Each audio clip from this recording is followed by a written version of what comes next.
Annyeonghaseyo, perkenalkan nama saya Tiara Lutwita dari kelas 12 Busana A.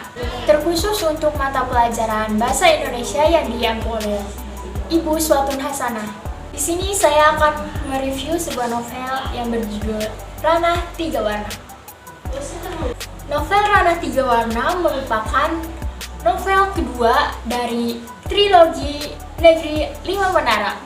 Novel ini ditulis oleh Ahmad Fuadi di Balu Meninjau, Sumatera Barat, yang lahir pada tanggal 30 Desember 1973. Novel ini berdasarkan dari kisah nyata, kehidupan dan konflik yang dialami tokoh utama yang bernama Ali. Dan novel ini juga diterbitkan oleh PT Gramedia Utama yang ada di Jakarta. Novel ini berisikan 473 halaman. Banyak banget kan, walaupun banyak, novel ini menarik loh. Novel Ranah Tiga Warna ini diawali dengan kisah Alif yang baru saja menyelesaikan pendidikannya di Pondok Madani. Kemudian Alif dilingkupi banyak cita-cita.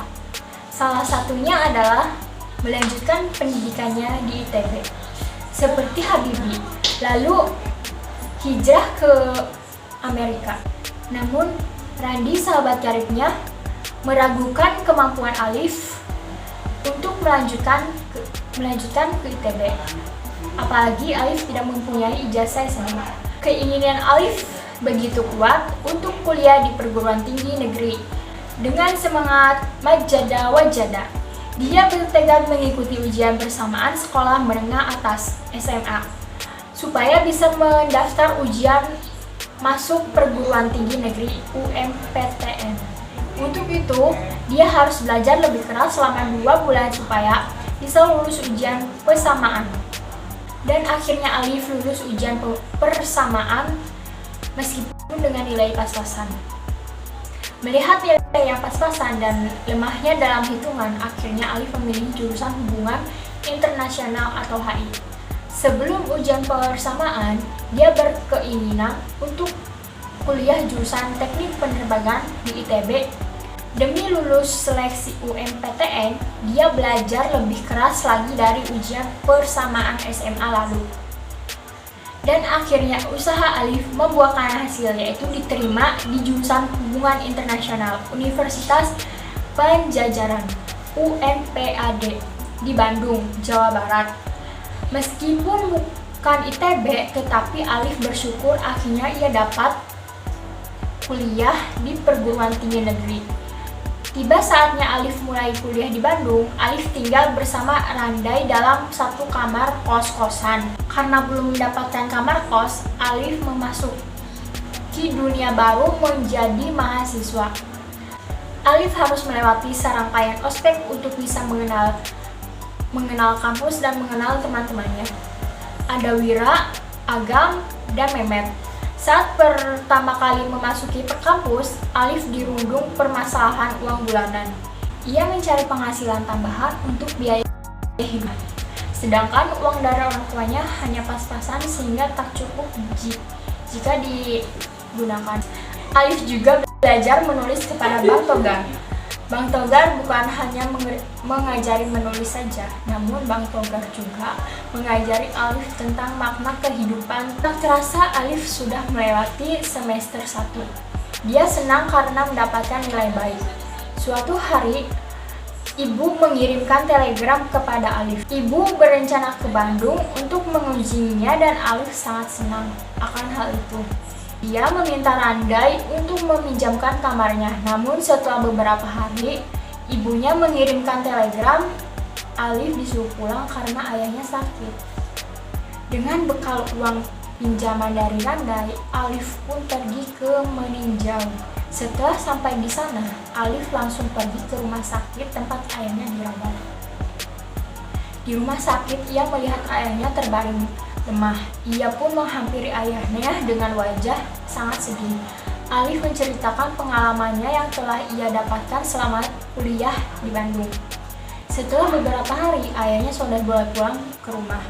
Mendengar kabar tersebut, Alif sangat senang.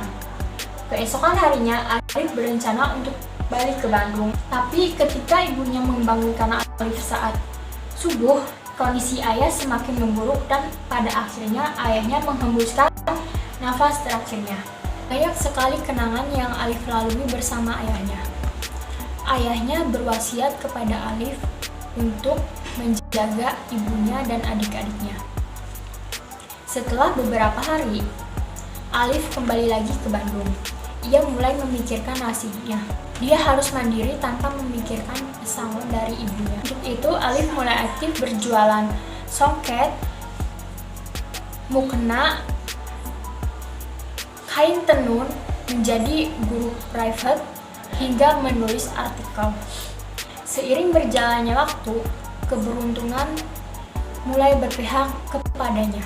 Setelah dia terpilih menjadi salah satu pertukaran mahasiswa dengan negara Kanada. Selama di Kanada, Alif tinggal di daerah Quebec, yang mayoritas penduduknya berbahasa Prancis. Selama di Kanada, Alif bekerja di sebuah stasiun TV lokal dan berkesempatan untuk mewawancarai salah satu kandidat referendum, yaitu Daniel Jennifer. Sering bertemu Raisa membuat perasaan Alif berkecamuk. Saat ingin mengutarakan perasaannya, tak sengaja dia mendengar Raisa dengan temannya yang bernama Randai sedang mengobrol dengan temannya tentang syarat menjadi pendamping hidupnya.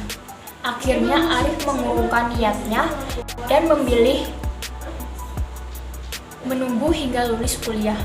Kini waktu wisuda telah datang, Alif bermaksud untuk mengutarakan perasaannya kepada Raisa. Namun belum sempat Alif mengutarakan perasaannya, Raisa sudah memperkenalkan calon tunangannya, yaitu Randai. Mendengar hal tersebut, Alif kembali mengurungkan niatnya. 10 tahun berlalu, kini Alif telah memiliki istri, dan mereka kembali mengunjungi Kanada. Di puncak bukit kota Kanada, dia menatap terbitnya matahari dengan istrinya. Dia bernostalgia dengan perjuangannya yang keras dan bisa menjadi besar seperti ini. Berkat dua mantra dari Pondok Mandai, Manjada Wajada dan Mansabara Zavia, Alif berhasil melalui ranah 3 warna, yaitu Bandung, Amanah, dan Sains Yamon. Kesimpulannya, kelebihan dari novel ini yaitu cocok dibawa oleh semua kalangan, baik dari kalangan anak kecil maupun orang dewasa. Karena cerita ini cukup ringan dan mudah dipahami dengan permasalahan yang mudah ditemukan dalam kehidupan sehari-hari. Dan dari segi pesan atau amanat, novel ini mampu memberikan efek positif dan motivasi bagi pembacanya. Adapun kekurangan dari novel ini yaitu penulis tiba-tiba mengabaikan Bang Togar di pertengahan hingga akhir novel. Padahal Bang Togarlah yang berjasa dalam kehidupan Alif di Bandung. Sekian hasil dari review saya, kurang lebihnya mohon maaf. Wassalamualaikum warahmatullahi wabarakatuh. Bye-bye.